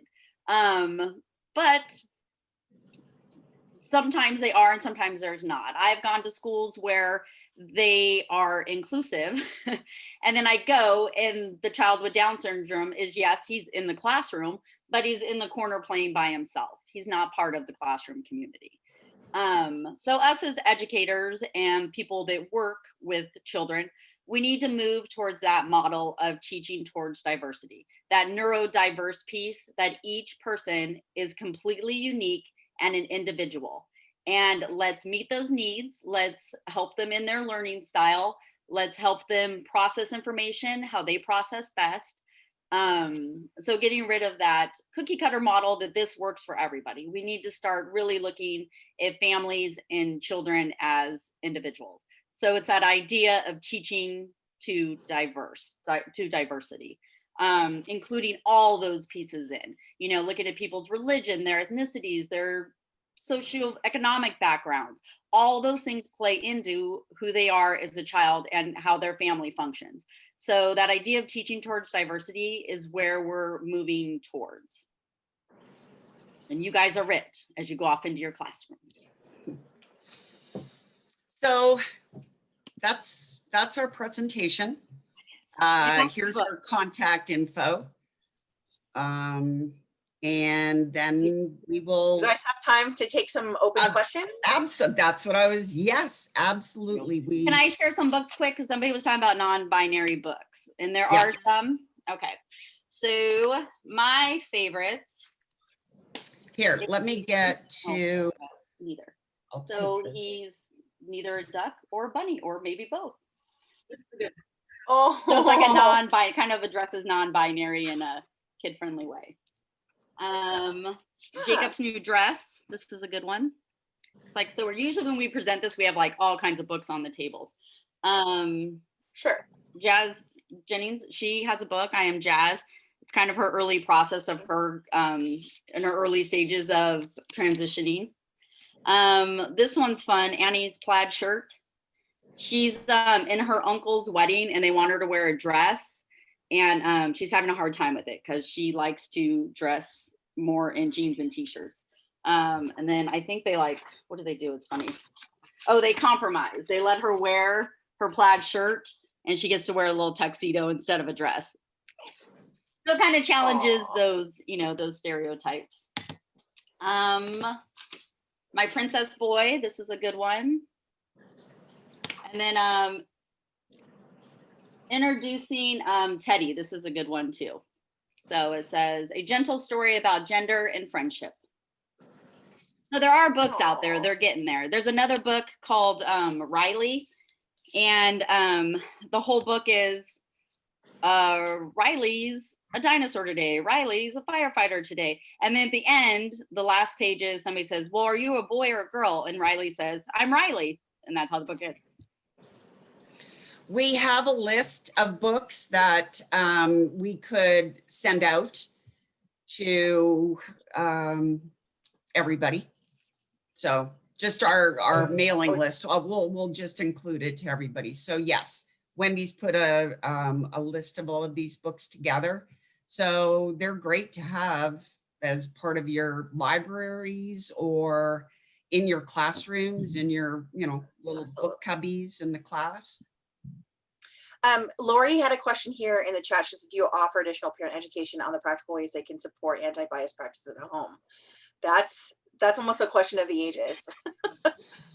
I find that I don't have an answer for the ladies, but I've done a lot of parent education as a social worker and whatnot. And I mean, here's my bias. The people who ask for parent education typically don't need it. And the people who need it don't ever ask. Right. So yes, I think would behoove our community to put something together. I mean, especially since we're at kind of the beginning of all, I mean, not the beginning, but there's more of an audience. We have more of an ear for this. And so I'm open for things like that. Absolutely. I think the context of my question was like when Darcie was saying that they tour the families and they say, oh, we're full inclusion and we're accepting of these children and here are challenging behaviors. Is there the practical information that is offered, or I guess an option later on? Like, what are those specific ways that, kind of like what we're doing here, you know, here's how you can, as an educator, here's how you can answer those questions. Here's how you can talk about that. Mm-hmm. Do we then offer that? I mean, yes, I imagine the answer is yes, we should, but I was just wondering, how do you do that as well? And how do you generate the interest for parents to come to that meeting? If we put it out there, hopefully they'll come. You know, I never even thought of it. Wendy, you know, maybe we should offer this to our parents. Not that I have a lot of parents at the preschool anymore. Right. I could go back to the group that we had last year and you know, or even even put it on as a survey. You know what? I like this thinking now. Put a survey together that we could send to the parents in our centers and specifically, what I would like to do is now you got me thinking, Lori, and I know she does not need another project. Let us help you. Well, no, I think we need to address the parents on these special populations. Yeah, like I said, I walk them through, I tell them, but when Wendy and I have a presentation that is specific to the special, and we go over each one in much more detail, something like that should probably be offered. My goal before COVID was to get out there to our different centers and offer parent trainings, more so on inclusion, special populations, but also for those challenging behaviors. Because we know that parents, not only us preschool people, are dealing with challenging behaviors, but parents are too, and they don't know what to do. Yeah. So that was my goal pre-COVID, was to reach out to my group of directors and offer up our services. So maybe that's something we talk about, Wendy. So it was in the works, and then we all had to take a nice big society break for the last 7 months. Oh my Lord. But I would, and Lori, I can't tell you, and Jody, hello, Jody, and Marianne, seeing you here, that is one of the goals of the Inclusion Collaborative. We had to create our work plan. And one of our goals is to reach out to higher education professionals to find out ways that in every class taught, inclusion is discussed, and the special populations.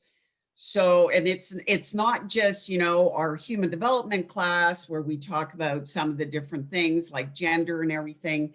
Just basic inclusion has to be discussed. It needs to be done, I feel, my opinion, in the creativity class, in the child family community class, in the curriculum class, in all of them. We need to really let our future professionals know that this is how we need to focus on inclusion. How to make sure that these children are represented and feel safe in our classrooms. So that's best practices. It's just best practices. Well, it is best practices, but the thing is, it's not happening. Yeah, I get your frustration. There's this weird thing that inclusion is the law, but it still seems optional in a lot of ways, or done poorly, like Wendi had mentioned earlier. I have an aunt who has Down syndrome, and I grew up with somebody being completely excluded from everything. I mean, not our family, but I mean, it's really interesting how society has shifted, but still not enough. It's getting there. No, I'm still getting phone calls from parents, well, pre-COVID, who were, you know, hey, hi, my child's a biter. Would you take it? I'm like, yeah, sure, I love biters. Wow. But she told other schools and they're like, no. Or my child has autism. Parents won't even say it sometimes because they don't want to get turned away on that initial phone call. So then they come and visit, and you know, I kind of get it. There's a little something going on here. And I'm like, yeah, of course, your child. I had one family, her son has Down syndrome, and she called up for the tour. She was really concerned that I wouldn't accept him. So they happen to be Green Bay Packer fans. She dressed him up in his jersey. He had a hat on. She was really hoping that I would accept them because they're Packer fans and not turn them away, because she was turned away from other centers. Yeah. Now, the Green Bay Packer thing to me was a bonus, but of course I wanted him. He needed to be at our center. So yeah, I can tell you of a child who he's adopted, he's mixed, he's on the spectrum. He is a handful and a half. He has had systematic rejections even since kindergarten, when the teacher said, I said, listen, the ninjas won't let him play on the slide. And she says, unfortunately, his classroom behaviors, the kids don't like it so much. And so they carry over their anger with him into the play yard. I said, you are literally telling me it's okay that they bully, and that a 5-year-old can say, I don't like how you were disruptive in class, and I'm going to be mad at you in the playground. Okay, wrong. That is not developmentally accurate. And number 2, you're systematically agreeing with bullying. So long story short, suing the school district, he's in a private school now.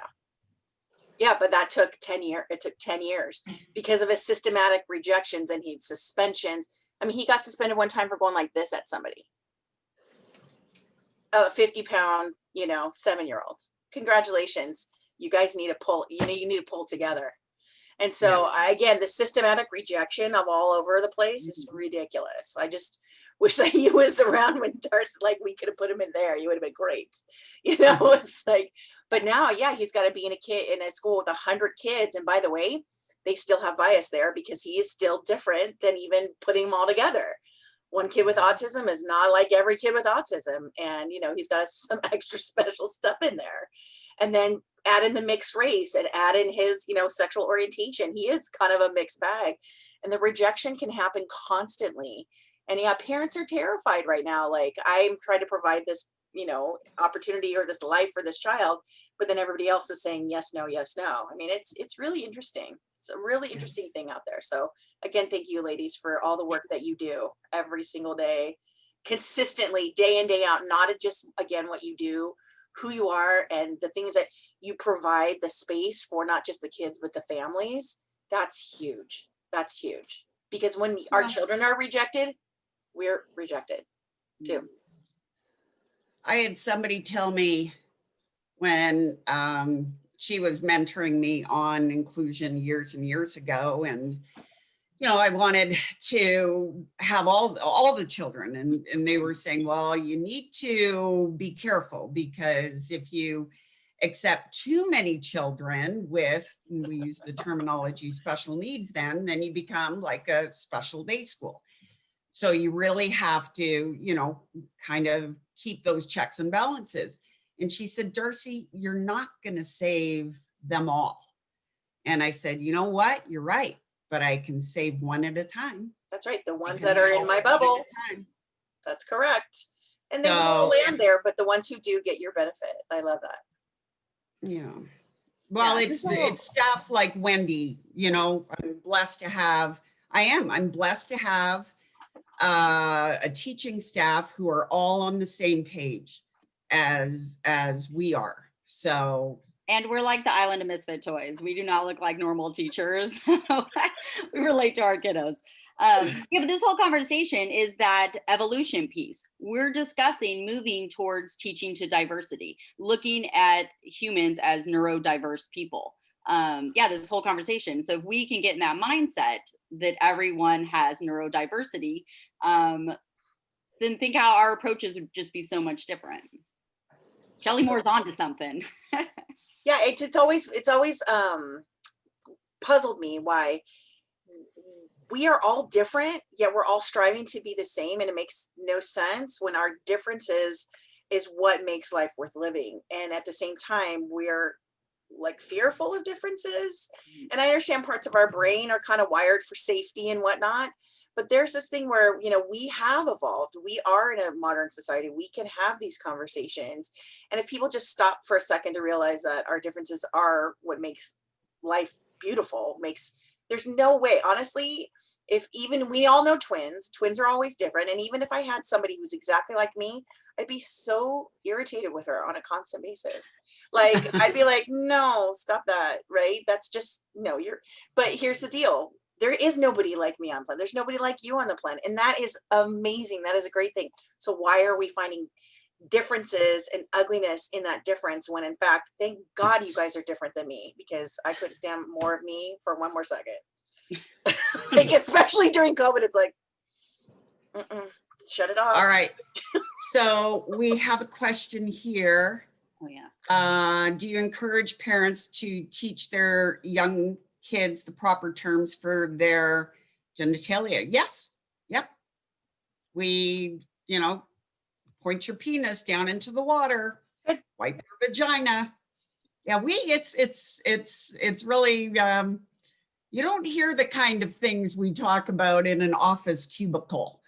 There's some stuff that we, it's just, that's what it is. And we use the proper terminology. Yeah, just stick to keep it simple. Yes. That is a pet peeve of mine. I know some of my friends who are maybe not in the education industry use different terms for genitalia. I was like, stop it. That's confusing. When you tell your daughters that's to protect their muffin, stop it right now. Stop it right now. You have confused the entire situation.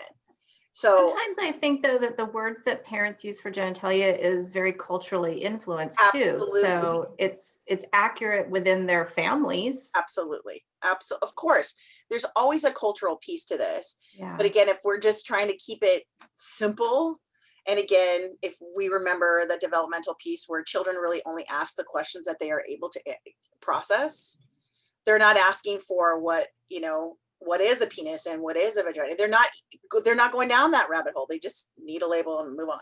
Yeah. Later, we can talk about that. Yeah. Right. Yeah. Right. So I work in a school district, and the reason I ask is because I am a mandated reporter because I work in a school district. Right. And like people who use other terms like cookie or muffin, I'm like, it's harder to identify when a kid's been assaulted Yeah. or like sexually abused when they're using terms like your muffin instead of like Yeah. vagina or penis. Of course.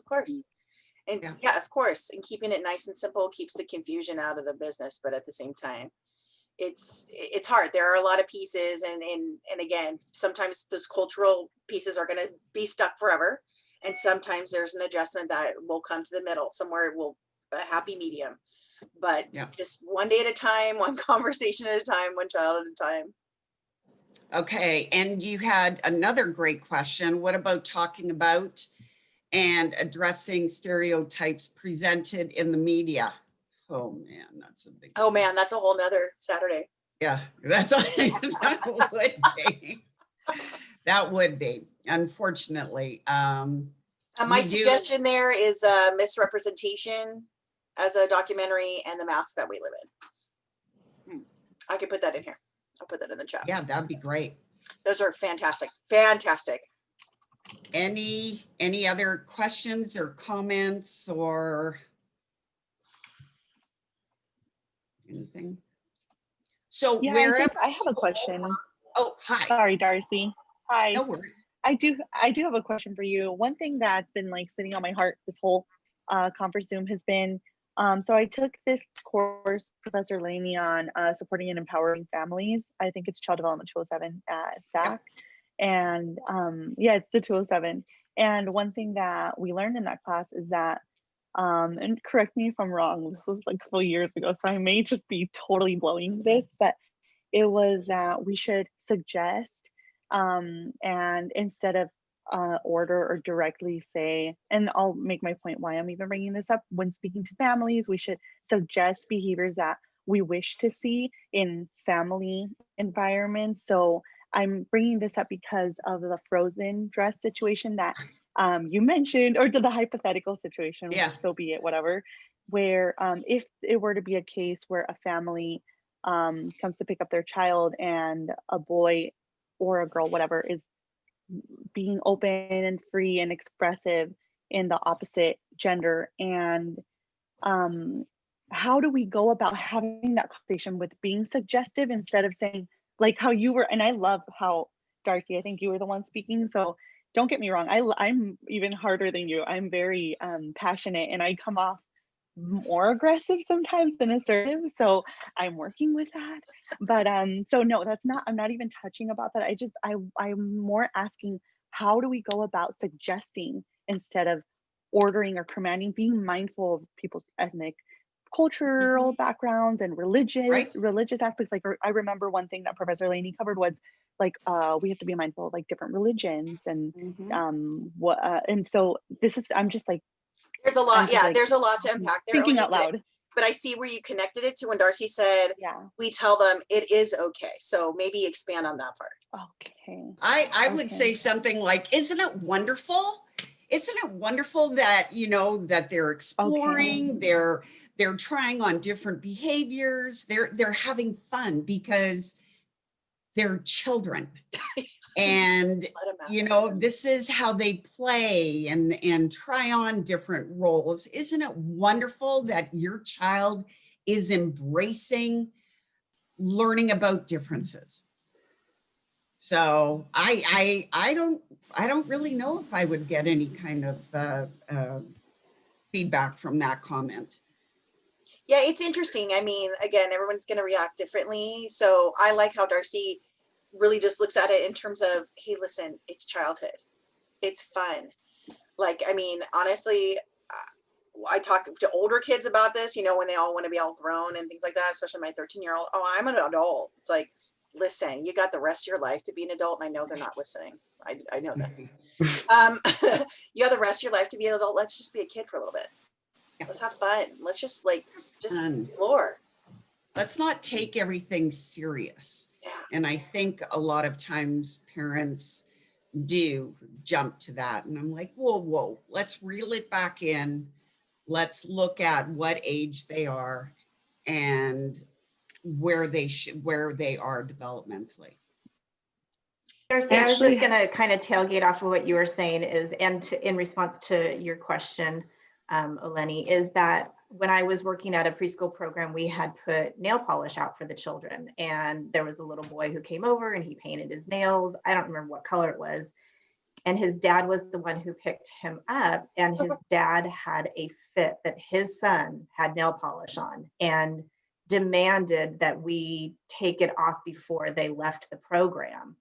And I think that, you know, kind of like what Darcie was just saying, is we try to bring in the child development pieces, you know, that child who's putting that dress on is just exploring, and that's normal, you know. And how you brought in the preschool foundations before, like as teachers and as educators, we need to understand why we're putting that activity out or why it's available to children.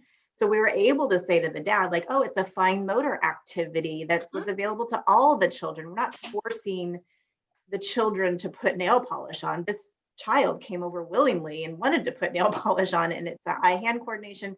He wasn't able to hear that. He wasn't able to process that. So we allowed, you know, we offered him the polish remover and they were able to go on their way. But it was, yeah, you're not going to get to everyone, but as long as you can explain your rationale and how it fits in with developmentally appropriate practices, then that's all that we can do, I think. That answers my question. I mean, both everything just answered my question. So thank you, Darcie and Lori and Professor Lane. I'm going to go, but thank you for having me. Thanks, you, Lori. But yeah, the struggle is real, you guys. Just one conversation at a time, one moment at a time, one opportunity at a time. I tell people, you know, back when Peyton was really little, he was one when he was born in 2007. So in 2008, around this time, this was the No on 8 movement was happening right before the election year. And I'm not going to say that we stole yard signs, but perhaps in the stroller, some of those went missing. We dressed up as like rainbow dinosaurs, and we went out there and we had a good old time. But the funny thing is that not everybody's going to come to this conversation. Not everybody's going to be welcome about it.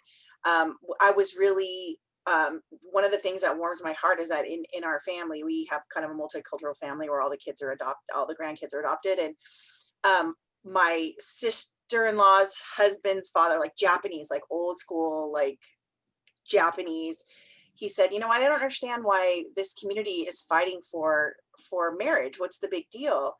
And his son, my brother-in-law, says, you know, Dad, it's just kind of like internment camps. You were taken, you know, your rights were taken away for no other reason by, you know, the color of your skin or the shape of your eyes.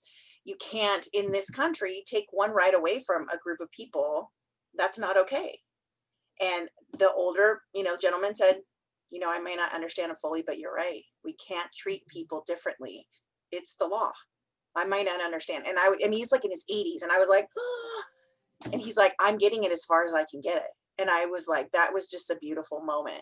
And those things might happen, they might not. Or some people can say, I kind of get your point, but I don't understand it all the way. And that's as far as they can come, but that's still a win. Coming to the middle is a win. Yeah. Right. Yeah. And then part of why we bring up the, you know, the equity statement and the NIAC statement is so it didn't come off as a gay agenda. It's not. It's not. Yeah, it's totally not. But the first time I did this presentation, and because I'm from the community, it came off as like super gay agenda. And so I have my mentors in life, and they're like, whoa, reel it back. Like, let's add the documentation. Let's add the backing to it.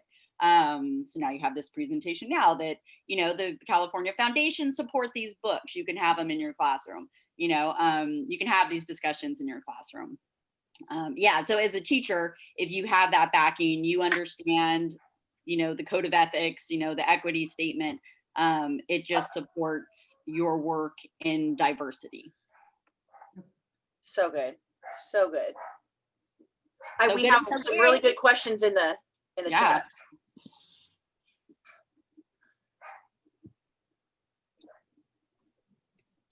I have a question kind of going off of the dress up, like little boys dressing up in dresses. I had a dad come in who was really upset, and he had mentioned that I don't want you guys to let my son dress up. Mhm. At that point, I kind of felt like, well, I feel like it's kind of in their rights to be able to play how they want to play, like in a the children's rights that like each child has or whatever.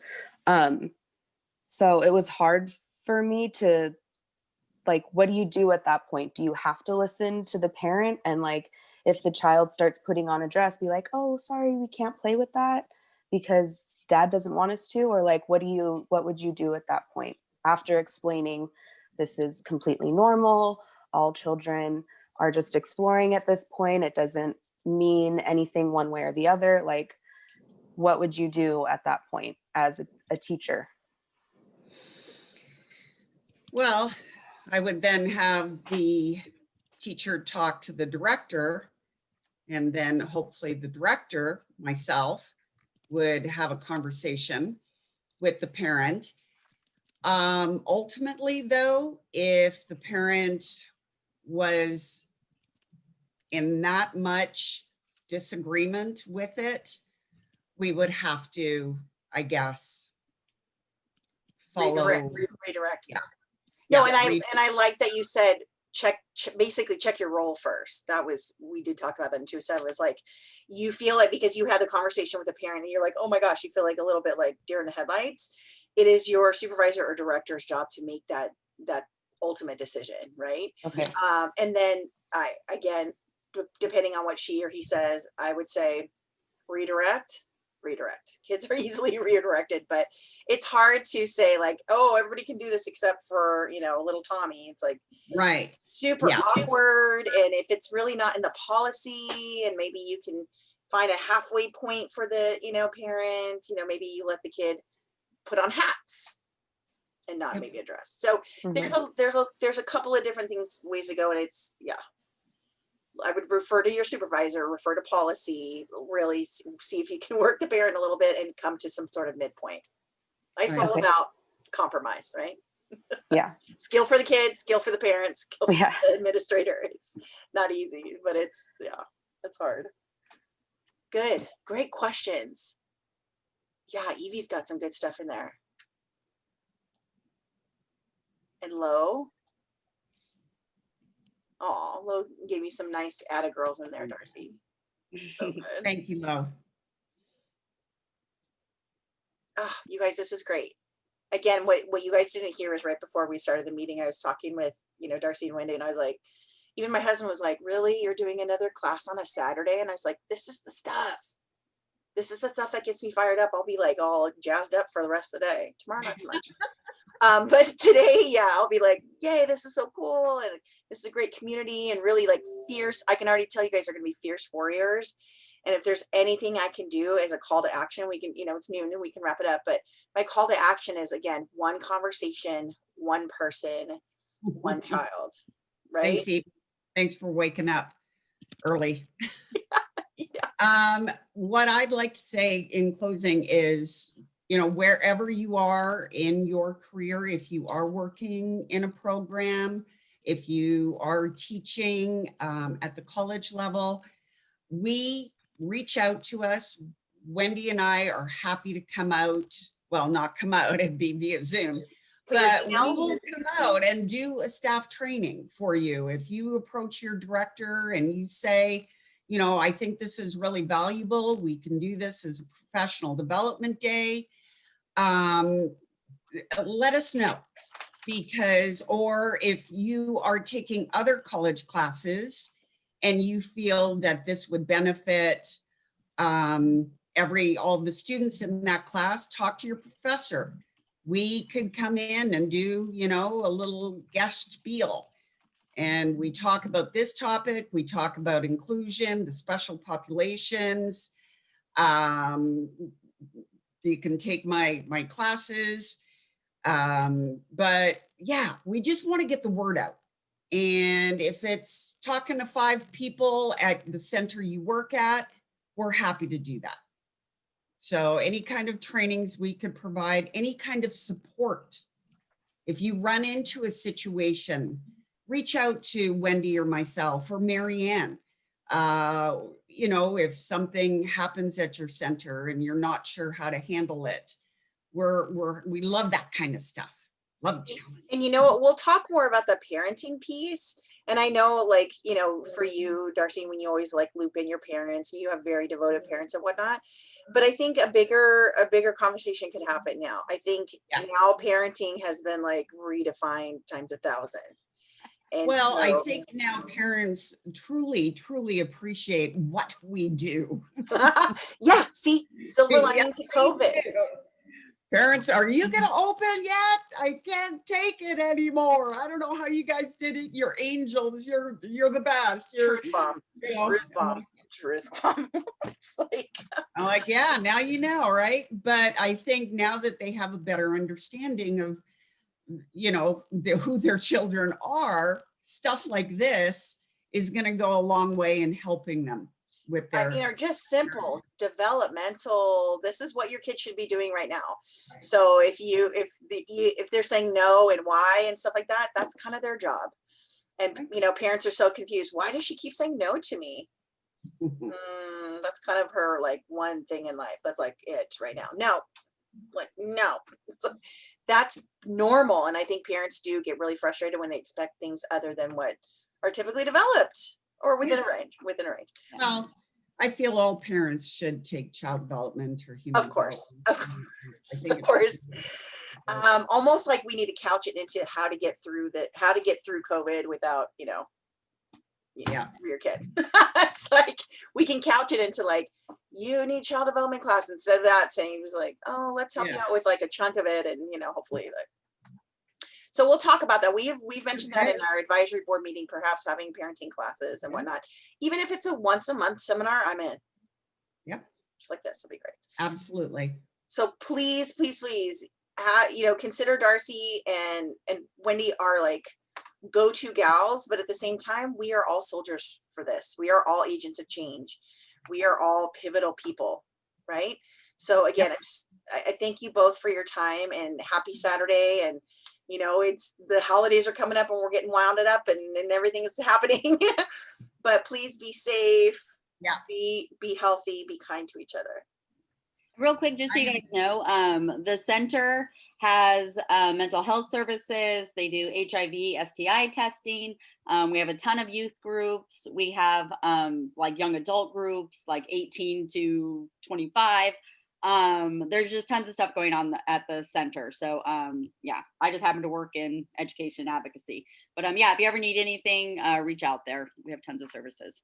Oh, we have a whole transgender department too, where they do legal changes, they do trans orientation, all the mental health for that, insurance, any of that stuff.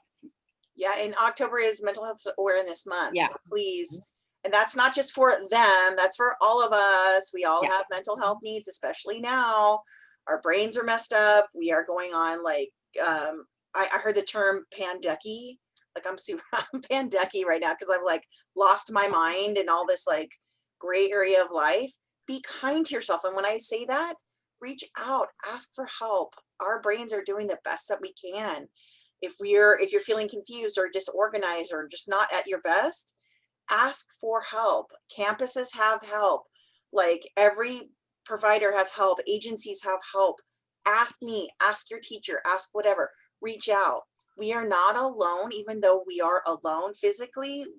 Literally, we have never been closer in a shared experience than now. So please, if you guys are ever like, I wonder if my teacher would, I will talk to you guys about it forever and ever, but I will make sure that you guys get the proper supports because I wish I could, but I'm not your therapist anymore. But let's talk about it. And like, I still have fingers in the community and we can get you settled and happy and at least into a better, more comfortable place. Please, please. Jenna's asking where this recording is going to be posted. I will have it. So how do we just get the list of people or let's do this I'll make sure that Darcie and Wendi have it. And then for my classes, I'll post it in something. So maybe inclusion. So I'll talk it maybe in chapter 3. For 205, it's like culturally diverse learners. Yeah. Yeah, I could post it in my 205 and that. Yeah. And then let's see, I think I have people here from 110 and 107. I'll put it in, yeah, I'll put it in like the family piece. put it in, yeah.